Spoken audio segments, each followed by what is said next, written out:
Welcome, everyone, to Housecoat Podcasting. I am Takeshi Yamato, joining our host, the Housecoat Gamer, Yo. and 117 Jorn. Hello. Who is humming Today- something I can't recognize?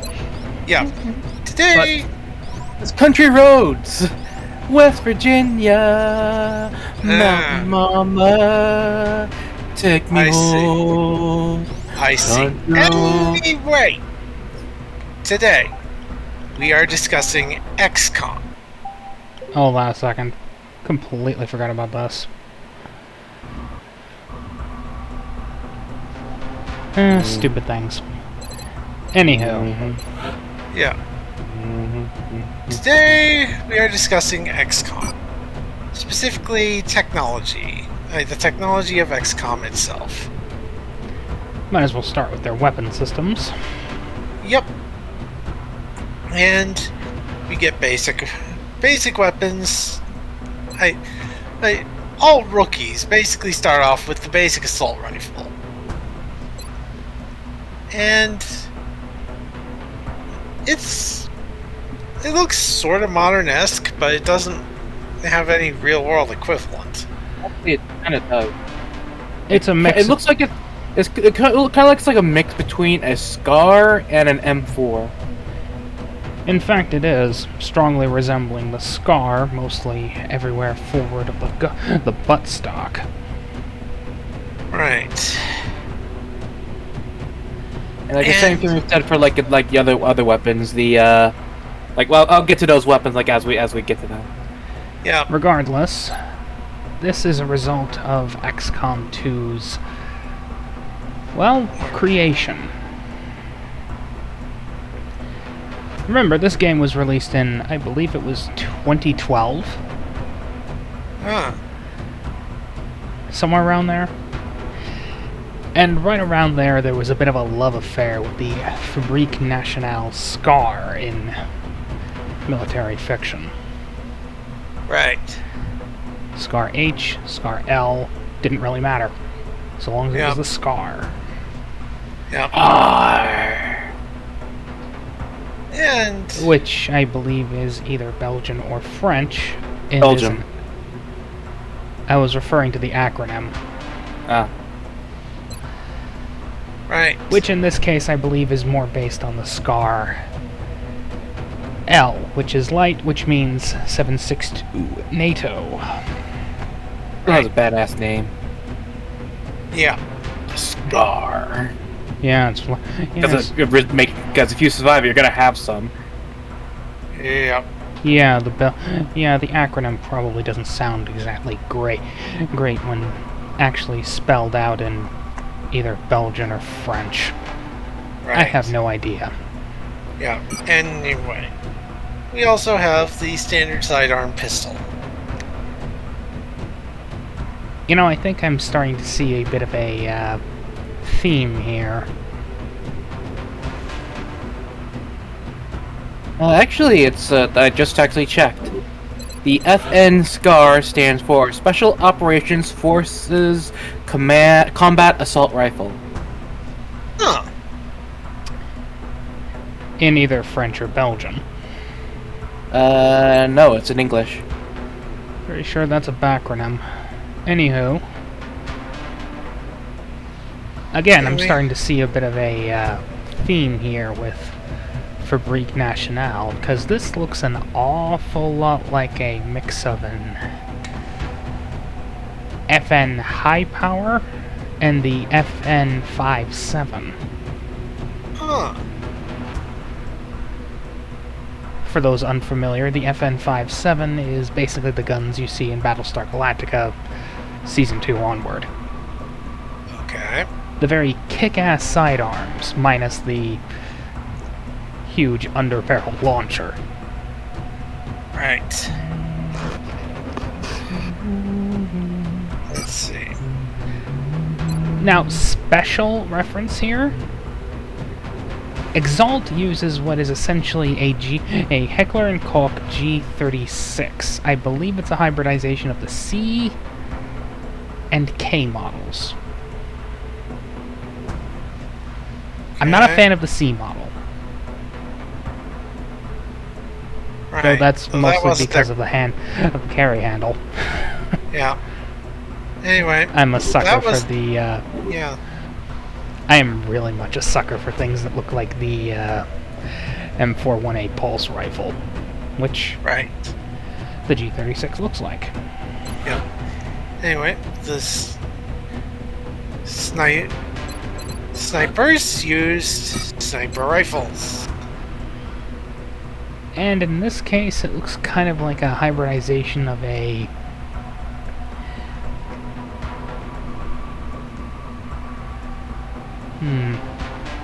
Pretty sure it's a British weapon. Arctic something. Chambered in 3008. Oh, that one is the, one second. 3008 Lapua Magnum, which is pretty good ballistically speaking. Yeah. Pulling it up right now. It is based off of the Accuracy International Arctic Warfare. I knew it involved the word Arctic. It was made in the United Kingdom, and it has various, it can be chambered for a lot of different types of ammunition. Right. 308 Lapua is probably the most common because... There's actually a 50 cal version of it. Like I said, 308 Lapua is the most common. Actually adapted by the German army. It's called the AW-50, and it's also designated G24 Guer. Huh. Anyway, next up. Thank you, Wikipedia. Next up, we have the Heavies. And the Heavies use light machine guns. FN Minimag. More like a hybridization of the Mini-Me. Mini-Me, stop pumping the laser. No one got that reference. I'm old. The FN Mini-Me. And what I believe is the M60. Might be the M60, it could also be the what was it, hang on. If you're thinking of the M243, I believe that's just the Americanized version. Probably. Okay. Basically chambered in the same thing as the assault rifle, because it is. Yeah. To be perfectly honest, I would have preferred a heavier cartridge, 7.62, but yeah. I'm not the military. I don't choose what equipment is used. Yep. And lastly, I was about to point out that Exalt uses what looks like just a complete total copy, but I sold all of those off in this particular run a long time ago. yeah. Of course, Oh yes, rocket launchers. I think this is supposed to be the Javelin, though it could be the Law as well. Right. It looked like some sort of a mixture between the two, honestly. I wasn't going to discount that because that's kind of what XCOM does. Yeah. And, okay. Lastly. The Exalt one is just a painted different version. Yeah. Let's see. Finally, we have our assault specialists who use shotguns. I'm not entirely sure what model this is. Looks like a generic hodgepodge of the lot. Yeah. Fair enough. I can't recognize that. Yeah, that doesn't look like any functionally, it looks kind of like the modernized version of the Ithaca 37. But I kind of see it. yeah, to me it just... The heat shield is just off. Yeah. And it looks a little too cartoony, but this is XCOM. It's not supposed to look hyper-realistic. Yep. Approximations work just fine. Yep. Anyway, the next tier up from... That's just the basic weapons. From there, we go up to laser weapons. Yeah, if I can find any. I think I might have sold them all off a long time ago, because... plasma. Yeah, you like the plasma guns. Who doesn't love plasma weaponry? Fortunately, I have a partial solution to this problem. Yep, we can buy... As many as I bloody like, because this is just a podcast. I'm not actively playing the damn game. Yeah. The laser rifle. This thing is... well, as the name implies, it just fires off a big red laser beam. I suspect Jorn is quite happy to see these things, and for good reason. Las rifle. Yeah, true. Would look a little. They could have made it look a little bit more Warhammer 40k-ish if they wanted to. Maybe actually painted green instead of being white.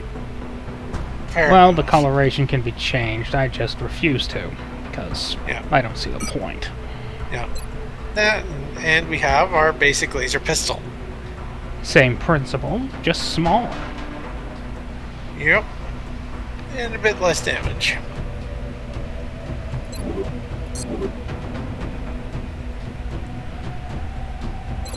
Snooper. Yep. And the laser sniper rifle. Oh, right, I completely forgot. Oh yeah, XCOM has their own versions of these things. Exalt. Exalt. I was Exalt going to has their own revert to versions of the standard version, which I think is just a painted black version of a normal version. Yeah.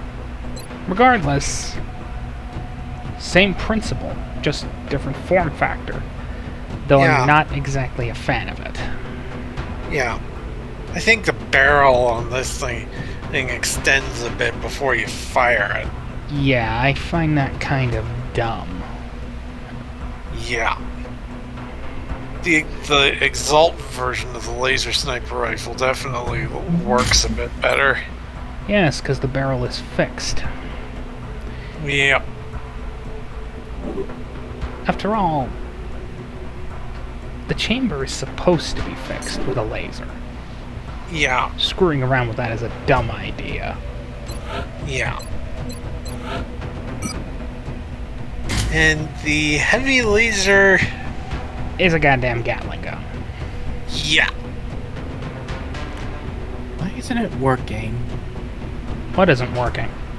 I'm just trying to get OBS working. Oh. No. Okie dokie. And the... Regardless. Yeah.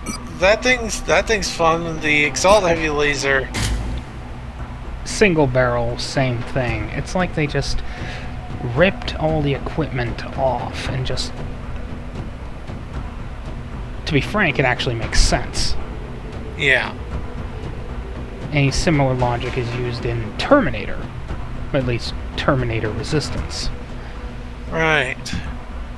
I kind of really want to play that now. Thanks a lot. Sorry. Yeah, pretty much. Let's see. Next up is the assault with the... Yeah, I am. I'm just looking for the, blaster launcher. Ah, yes. Yeah, this is technically Alien, but we never see them use it, so basically it's a guided ordnance launcher. Yeah, it fires giant orbs that just fly wherever you want. Just fly wherever. Now, the assault uses a scatter laser. The same principle as the other laser weapons, it just fires a scattering beam. Essentially a shotgun. Yeah, Kind of boring, to be perfectly honest. yeah. Now we get to the third tier of weapons. Ron's favorite. Plasma guns. Because they're the most useful. And you've got a basic plasma rifle and a light plasma rifle. Fun fact, in XCOM 1, plasma guns are basically the same designs as the ones used by the aliens. Plasma rifle, the regular plasma rifle is used by the Muton. And the light plasma rifle is used by the Thin Man. I believe it's also used by... Actually, yeah, that... No, it's also used by the floaters. Right. Then there's the plasma pistol. This one is used by the sectoids. Commander and normal. Yep.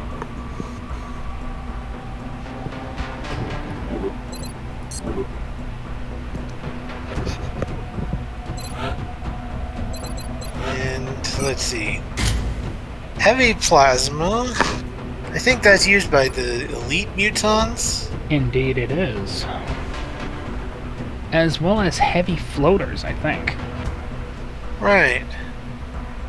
And cosmetically, while it looks different, I think it's also used by the goddamn sectopods. Right. Oh, we should look at grenades. I also think we should take a look at a shotgun, which is the only weapon actually used only by XCOM. Yes, the alloy cannon. Which fires little shards of whatever the hell the alien alloys are called. Yeah. Delirium. No, that's the power source. They have alien alloys, which are like the material, and delirium is the power source. Ah, okay. It's been a while since you've played XCOM, hasn't it? Oh, yeah. Yeah. And, yeah, that... Yeah. And... frag grenade. Looks like a standard... Actually, due to the design, I'm tempted to think it's Russian. Huh. Yeah, it's a standard-looking baseball grenade. The alien grenade just looks alien. It's also used mostly by mutons and floaters. Yeah. And then there's the arc thrower, which is... Oh, the scope provides an aim bonus. The arc thrower is basically a stun gun. Zap. Then you have your med kit, which is basically a heal thing. Healing spray. Yep.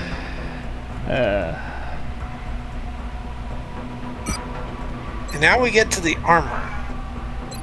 Basic Kevlar. Yep. Not exactly great.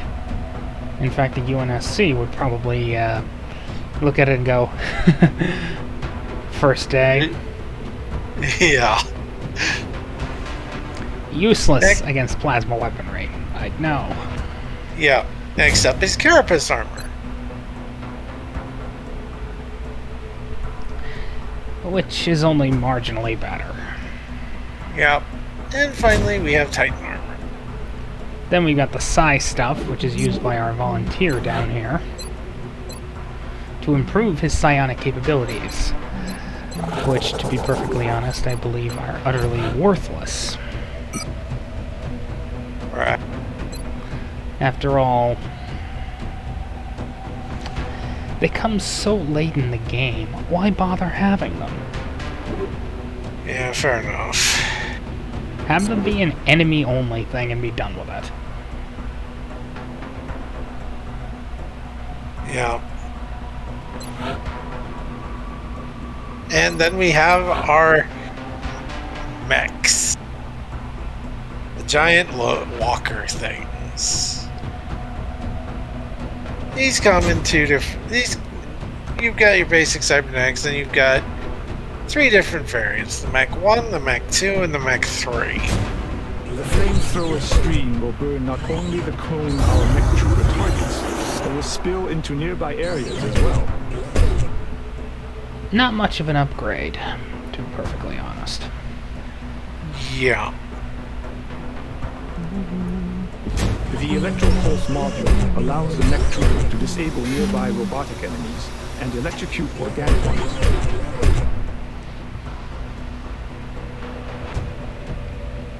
Yeah, I don't find mechs all that useful, mostly because until this run, they kept dying. Yeah, he didn't have very much luck with mechs. When luck's on your side, the mechs work. They work brilliantly. Yeah. The thing is, you have to have luck on your side. And that's XCOM in a nutshell. You must be lucky. Otherwise, you're boned. Yeah, yeah. All you have to do is make sure you make all your mech troopers after me, and you'll be fine. That's what we proved. Fair enough. But yeah, it's like when it comes to XCOM 1, you're always relying heavily on RNG. I hate RNG. Yeah. Now, XCOM 1 also XCOM 1 Enemy Within also introduced the concept of gene mods, where you can alter the abilities of your soldiers with stuff based on the aliens. As you can tell, I really like having the ability to make myself immune to electrocution and jumping. Yeah. And making everybody have an adrenaline spike of... Yeah. That said, this also helps. Yeah.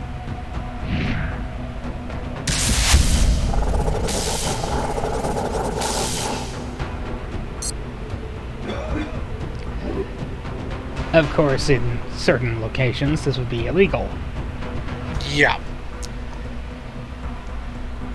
And of course, that also qualifies them being born with it. But we're not going to get into that. Yeah.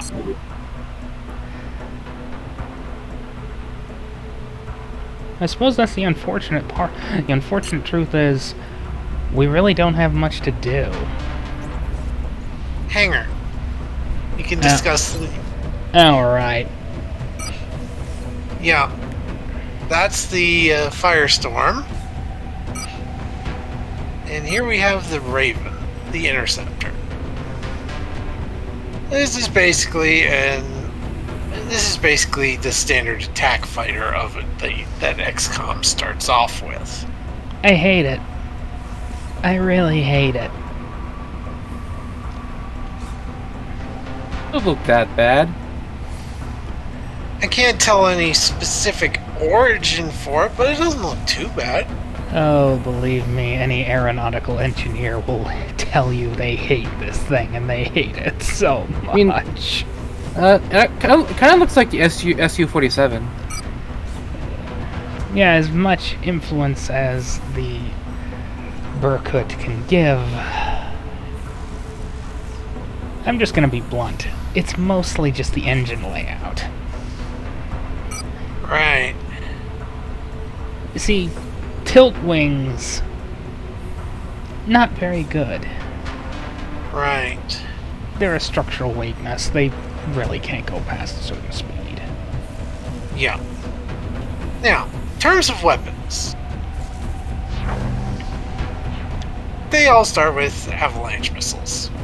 Which are supposedly the best missiles Earth can make. They're not all that good. I don't blame them.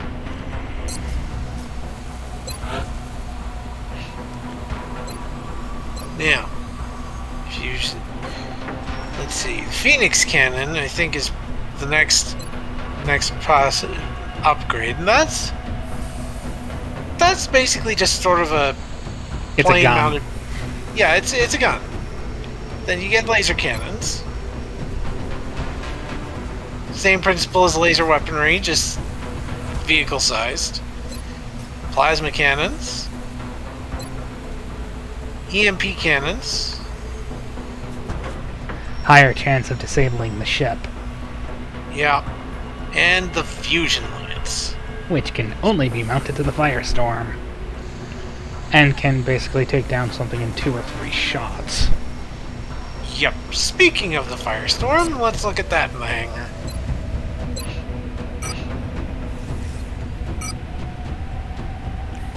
It's directly based off UFOs. Yeah. What the heck would you expect? Yeah, what would you expect? And it does work, I think. It's effective, but again, the cartoony nature of XCOM really doesn't help. It's mostly the visuals. XCOM 2 has less problems. Yeah. But that's all the gear, and we've seen the abilities of the enemy, the abilities given to them. I suppose next time we deal with enemies. Yeah. Rather fittingly, this is the end game, so why not?